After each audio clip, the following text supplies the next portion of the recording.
ناظرین آپ کا خیر مقدم ہے علم و علماء میں. آج ایک بار پھر ہم آپ کی خدمت میں حاضر ہیں ایک اور اہم موضوع کے ساتھ، اور علماء حضرات انشاءاللہ اس پر گفتگو فرمائیں گے تو بہت سی جہتیں کھلیں گی، بہت سے آپ کے ذہنوں پر دستک دیتے ہوئے سوالات جو ہیں ان کے جوابات انشاءاللہ آپ کو ملیں گے. کاملیت ایمان کی اہمیت اور علامات. ایمان جو ہے بندہ مومن کے لیے ایک بہت بڑی نعمت ہے اگر اس کو سمجھا جائے، اور اس کی کاملیت جو ہے یہ تو سمجھ لیں کہ معراج ہے کسی شخص کے لیے کہ اگر اس کو ایمان کامل مل جائے اور اس کی خوشیاں نصیب ہو جائیں. لیکن اس کی حوالے سے جانکاری بہت ضروری ہے، اس کے حوالے سے جان لینا. جیسے قبلہ مفتی صاحب فرماتے ہیں معرفت بہت ضروری ہے، مسائل کے حوالے سے بھی اور دینی علوم کے حوالے سے بھی. قبلہ استاذ العلماء حضرت علامہ مفتی محمد اکمل مدنی صاحب ہمارے درمیان موجود ہیں جو انشاءاللہ ہمارے سوالات کے جوابات عنایت فرمائیں گے. السلام علیکم ورحمۃ اللہ وبرکاتہ. وعلیکم السلام ورحمۃ اللہ. میں آپ کی باتیں کوٹ کرتا رہتا ہوں اکثر. محبت ہے آپ. اور میرے بائیں جانب تشریف فرما ممتاز و معروف عالم دین. اور اس بار ماہ رمضان المبارک میں ایک ہمیں بڑا خوشگوار ایک احساس ہوا کہ ماشاءاللہ ایسے علماء حضرات موجود ہیں جو بہت عمدہ انداز میں گفتگو فرماتے ہیں. میری مراد مفتی ابو محمد صاحب سے. تشریف فرمائے. السلام علیکم ورحمۃ اللہ. السلام. جزاک اللہ خیر مقدم ہے آپ کا جناب. جزاک اللہ. شکراً. اور ماشاءاللہ. اچھا حضرت آپ سے سوالات کا آغاز کرتے ہیں. ایمان اور کاملیت ایمان کا جو شرعی تصور ہے اس پر بھی کلام فرمائیے گا، اور یہ بھی فرمائیے گا کیا کاملیت ایمان کے بعد بھی نقص کے امکانات رہ جاتے ہیں، اس پر کچھ کلام. اعوذ باللہ من الشیطان الرجیم. بسم اللہ الرحمن الرحیم. سب سے پہلے ایمان اور اسلام کی تعریف اور ان کے درمیان تھوڑا سا فرق واضح ہو تو زیادہ اچھا ہے. ایمان کا تعلق ہمارے قلب کے ساتھ ہوتا ہے، اور یہ قلبی کیفیت کا نام ہے جس کو ہم دوسرے لفظوں میں یقین سے بھی تعبیر کرتے ہیں. اور یقین کا مطلب یہ ہوتا ہے کہ نبی کریم صلی اللہ علیہ وسلم اللہ تعالیٰ کی بارگاہ سے جو بھی لے کر آئے، چاہے وہ عقائد ہوں، اعمال ہوں، احکام ہوں، انہیں 100% حق اور سچ سمجھنے کا نام ایمان ہوتا ہے. اسی کا نام یقین ہوتا ہے. 100%، 100%. یعنی کہ اگر کسی چیز کے بارے میں دل دو رائے قائم کر سکتا ہے تو ایک طرف اگر 100% ہو، دوسری طرف 0، تو جہاں 100% ہے اس کو یقین کا نام دیا جاتا ہے. اس کا مطلب ہے کہ ایمان صرف ایک قلبی کیفیت ہے، ظاہر کا نام نہیں ہے. باقی جو ظاہری علامات ہوتی ہیں ایک مذہب سے وابستہ ہونے کے بعد، اگر وہ اسلام کہلاتا ہے تو وہ اسلامی علامات ہیں، اور ان کو ہم اسلام کا نام دے دیتے ہیں. اور یہ ہوتی ہیں اصل میں اجرائے احکام کے لیے. گویا کہ اسلام اجرائے احکام کے لیے دلیل ہے، اور ایمان آپ کے جنت میں دخول کے لیے لازم و ملزوم ہے. تو لہٰذا ظاہری علامات کیا ہوں گی؟ کسی کا نام مسلمان والا ہو، جیسے آپ کا نام کیا نام ہے؟ محمد رئیس مثال کے طور پہ، تو ایک آدمی فوراً کہے گا آپ مسلمان ہیں. اس کا مطلب ظاہری علامت ہے. ایسی کسی کو سرکار نے فرمایا مسجد میں آتے جاتے دیکھو تو اس کے ایمان کی گواہی دے دو. ایسے کوئی شخص اذان دے رہا ہے، قربانی کر رہا ہے، حج کر رہا ہے، ظاہری علامات. یہ ظاہری علامات، وہ جو 5 بنیادی ستون بھی قرار دیے گئے ہیں. تو یہ ہو سکتا ہے کہ ایک آدمی مومن بھی ہو، مسلمان بھی ہو، جیسے ہم ہیں، مومن ہو مسلمان نہ ہو. آخری وقت میں ایک کرسچن مرنے لگا تو اس کے دل میں ایمان داخل ہوا، اور اس نے کہا بالکل محمد حق پر تھے، قرآن کاش میں یہ باطل عقائد پہ نہ رہتا. اور اس کے ساتھ ہی اس کا انتقال ہو گیا. اب قلبی تصدیق تو حاصل ہو گئی، لیکن وہ ہمارے سامنے اس کا اقرار نہ کر سکا. تو اجرائے احکام تو نہیں ہوگا کہ ہم اس کو غسل دیں، کفن دیں، لیکن مومن ہے، عند اللہ صاحب ایمان اٹھے گا.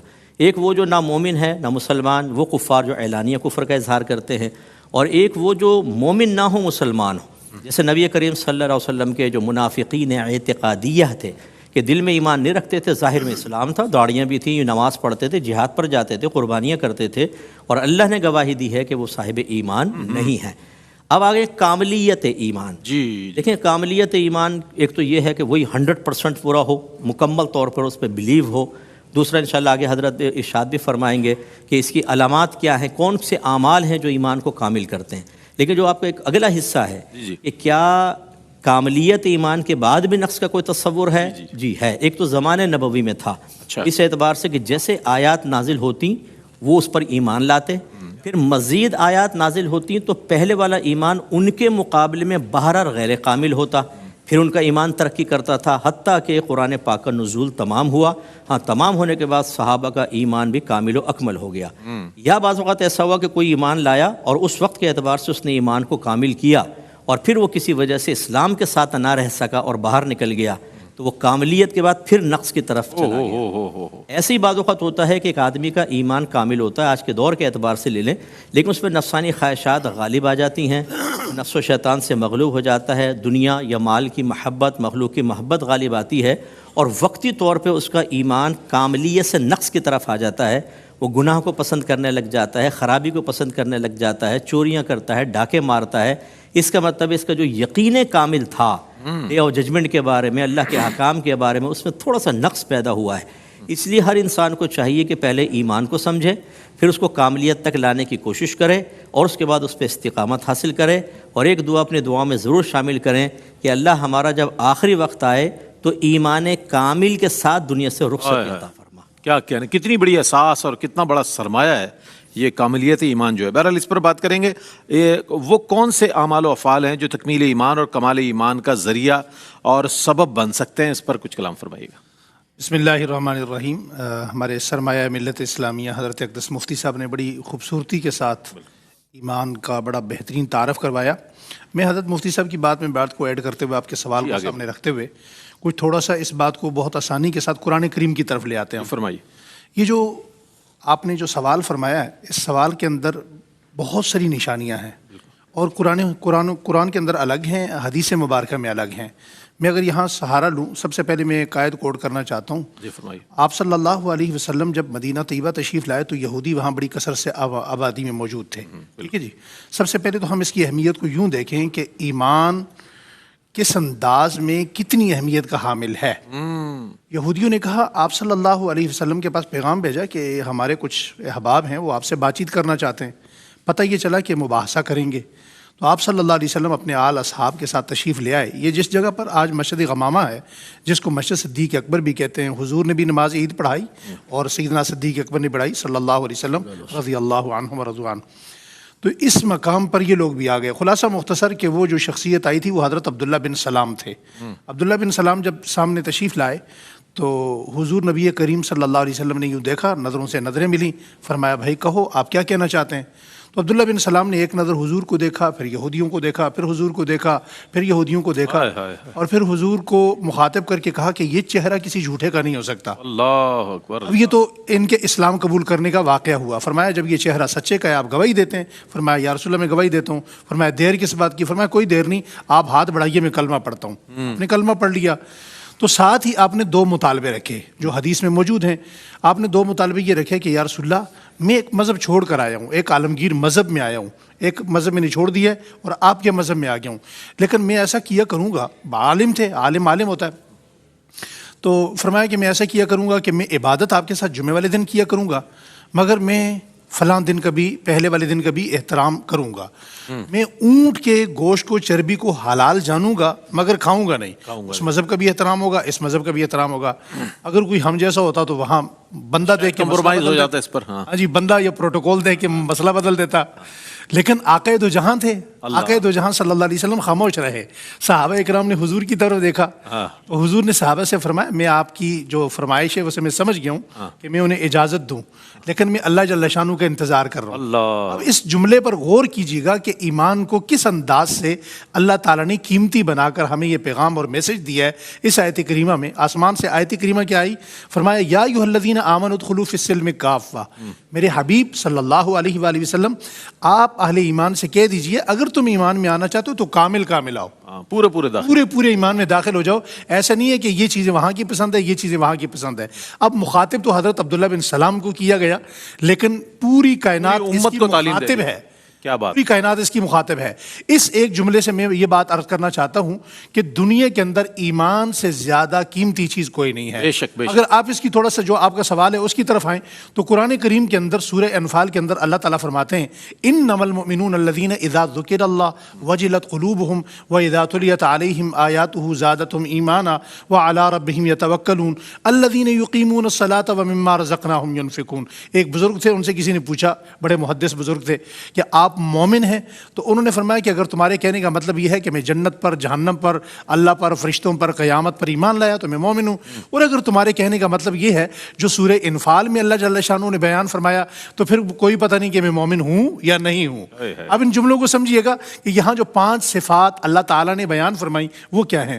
فرمایا اللہ تعالیٰ مخاطب انداز کیسا ہے، فرمایا مومن وہی لوگ مومن ہیں جن کے اندر یہ 5 صفات ہوں گی۔ کون سی؟ انما المؤمنون الذین اذا ذکر اللہ، جب ان کے سامنے اللہ کا ذکر آ جائے تو ان کے دل ڈر جائیں، ان کے دل سہم جائیں، ان کے دل میں خوف پیدا ہو جائے۔ دوسری نشانی کیا بتائی؟ وجلت قلوبہم واذا تلیت علیہم، جب ان پر قرآن کریم کی آیات پڑھی جائیں تو زادتہم ایمانا، ان کے ایمان میں اضافہ ہو۔ آج کتنے لوگ ہیں جن کے سامنے قرآن کریم پڑھا جاتا ہے انہیں کوئی پرواہ نہیں ہوتی۔ تیسری ایک چیز یہاں پر بڑی خوبصورت بیان فرمائی، فرمایا وعلی ربہم یتوکلون، مومن وہ ہوتا ہے، ایمان کی نشانی یہ ہے کہ وہ سب سے زیادہ اس کائنات میں اپنے رب پر بھروسہ اور توکل کرنے والا ہو۔ اس پر ایک چھوٹی سی میں ایگزامپل عرض کرنا چاہوں گا۔ حضرت بلال رضی اللہ تعالیٰ عنہ امیہ کے غلام تھے، اور امیہ جب مارتے مارتے تھک جاتا تو دوسرے غلام سے کہتا اب تم مارو۔ ایک دن وہ دوسرا غلام جب مارنے لگا تو امیہ کسی کام سے اٹھ کر چلا گیا، تو حضرت بلال زخمی حالت میں ریت پر پڑے ہوئے، تو وہ جو غلام مار رہا تھا اس نے دیکھا کہ امیہ تو چلا گیا، اس نے اٹھا کر، ابھی حضرت نے نا دل کی بات کی کہ ایمان کا تعلق دل سے ہوتا ہے، وہ کیسے ہوتا ہے وہ اس مثال سے آپ سمجھیے گا۔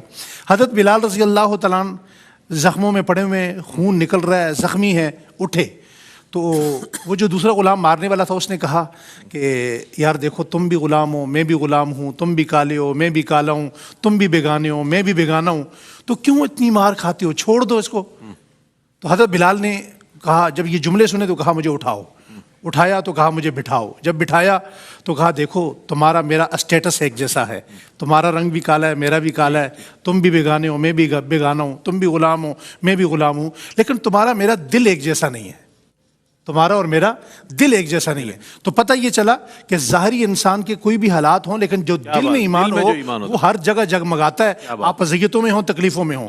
پھر اگلی آیت میں جو نشانی، آپ اجازت دیں تو ایک وقفہ لے لیں، وقفے کے بعد لوٹتے ہیں، پھر انشاءاللہ اس کو کنٹینیو کریں گے۔ ایک وقفہ ہے، وقفے کے بعد حاضر ہوتے ہیں، ہمارے ساتھ رہیے گا۔ جی ناظرین، آپ کا خیر مقدم ہے۔ علم و علماء کا یہ آخری سیگمنٹ ہے اور مختصر وقت میں ہم چاہیں گے دونوں ہمارے علماء حضرات کی گفتگو شامل کر لی جائے۔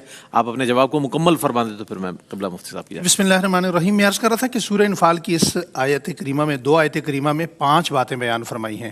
ایک، جب اللہ کا ذکر کیا جائے تو اس کا ایمان، وہ اللہ اس کا دل ڈر جائے۔ دوسرا، جب قرآن کریم پڑھا جائے تو اس کے ایمان میں اضافہ ہو، قرآن پاک سے اتنا مضبوط تعلق ہو۔ تیسرا، وہ اللہ پر بھروسہ کرنے والا ہو۔ چوتھا، وہ الذین یقیمون الصلاۃ، وہ نماز کو قائم کرنے والا ہو۔ پڑھنے کا مطلب کبھی چھوڑ دی کبھی پڑھ لی، قائم کرنے کا مطلب یہ ہے کہ شروع کر دی دوبارہ کبھی نہ ہٹے۔ اور وَمِمَّا رَزَقْنَاهُمْ يُنْفِقُونَ، پھر وہ اس پر کامل معنی میں اللہ کے رزق سے خرچ کرنے والا ہو۔ اس سے اگلی آیت کا صرف ایک جملہ عرض کرتا ہوں، اللہ تعالیٰ نے کیا فرمایا؟ فرمایا اولئک هم المؤمنون حقا، جن میں یہ 5 صفات ہیں وہی کامل مومن ہے۔ اور ایک حدیث مبارکہ حضرت انس رضی اللہ عنہ فرماتے ہیں کہ ایمان کی اگر حلاوت کی بات کریں، وہ ایک شعر بھی ہے، وَإِذَا حَلَّتِ الْحَلَاوَةُ قَلْبًا نَشَطَتْ فِي الْعِبَادَةِ الْأَعْضَاء، فرمایا جو انسان اللہ اور اس کے رسول سے شدید محبت کرے اور پھر کسی انسان سے محبت کرے تو اس محبت کی وجہ بھی صرف اللہ جل شانہ کی رضا ہو۔ اور تیسری چیز فرمایا اگر وہ کفر کے قریب واپس نہ لوٹنا اس ارادے سے ہو، میں ایمان پر قائم رہنا چاہتا ہوں، تو وہ یہ ایمان کی وہ نشانیاں ہیں، وہ علامتیں ہیں جس سے انسان کو ایمان کی حلاوت بھی محسوس ہوتی ہے، مٹھاس بھی محسوس کرتا ہے اور اللہ جل شانہ کی رضا بھی پاتا ہے۔ کیا کہنے مفتی صاحب نے بہت مختصر وقت میں جامع کلمات ارشاد فرمائے۔ ایمان کے اثرات و ثمرات پر میں چاہتا ہوں بس فائنلی گفتگو ہو جائے آپ کی، تو پھر ہم آگے بڑھتے ہیں۔ ایمان کے ثمرات بعض اوقات تو اسلام کی شکل میں ظاہر ہوتے ہیں کہ جب دل میں یقین ہوتا ہے تو انسان ظاہر اسلام کو اختیار کرتا ہے، پھر وہ نمازی بنتا ہے، اس کا ظاہر شرع کے موافق ہوتا ہے، اپنی فیملی کو اسلام کے قریب لاتا ہے، اس کو ظاہری علامات اختیار کرتا ہے، نام اس کا اسلامک رکھتا ہے، وہ اپنے جو روزی کماتا ہے بالکل دائرہ شریعت میں، نہیں تمام احکام شرع کا لحاظ کرتا ہے۔ یہ ثمرات ایمان کے ظاہر ہونے چاہیے اور ان ثمرات کا نتیجہ پھر آخرت میں ملے گا۔ لیکن جیسے حضرت نے فرمایا کہ وہ قرآن پڑھتے ہیں تو ان کے ایمان میں زیادتی ہوتی ہے۔ آج ہماری صورتحال یہ ہے کہ نہ گھر میں قرآن ترجمہ تفسیر سے ہوتا ہے، ہر گھر تقریباً حدیثوں کے سیٹ سے تو خالی ہے، سیاہ ستہ کہیں نظر نہیں آئے گا، بخاری، مسلم، ترمذی، نسائی، ابو داؤد، ابن ماجہ کم از کم، بلکہ بعض کو تو آپ کہیں نا کہ نسائی یا ترمذی تو سمجھیں کہ کوئی محلے کی خالہ کا نام لے رہے ہیں وہ نا، وہ ان کو یہ نہیں پتہ کہ یہ کون ہے۔ بالکل اجنبی ہیں لوگ. اچھا سیرت کی کتاب ہمارے گھر کے اندر نہیں, ہمارے بچوں کو نہیں پتا کہ سرکار کا پیدائش سے لے کر آخر تک سال بسال کیسے زندگی گزری, کچھ معلوم نہیں, اجنبی بالکل. اسلام کے بارے میں تو اللہ فرما رہا ہے, حضرت کے نے آیات پڑھی کہ اسلام میں پورے داخل ہو جاؤ, اور غیر مسلم اگر ایک مسلم سے کوشچن کرے کہ واٹ از اسلام, تو وہ ڈسکرائب نہیں کر سکتا کہ اسلام کیا ہے.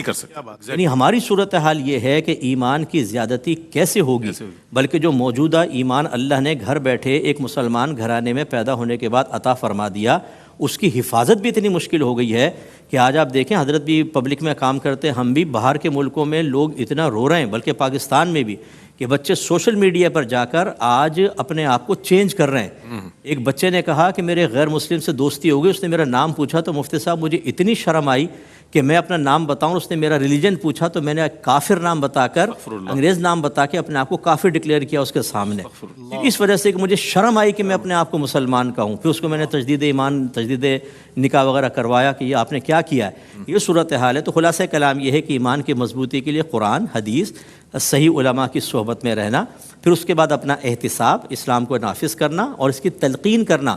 جب ہم کہتے ہیں تو پھر خود بھی اپنا احتساب کرتے ہیں اور عمل کرنے کی کوشش کرتے ہیں, تو انشاءاللہ اللہ تعالیٰ ہم پر خصوصی کرم فرمائے. ماشاءاللہ, بہت ہی مختصر لیکن پر اثر کلمات ہم نے دونوں علماء حضرات سے سنے. قبلہ آپ کی تشریف آوری کا بہت شکریہ. مفتی ابو محمد صاحب آپ کی تشریف آوری کا بہت شکریہ.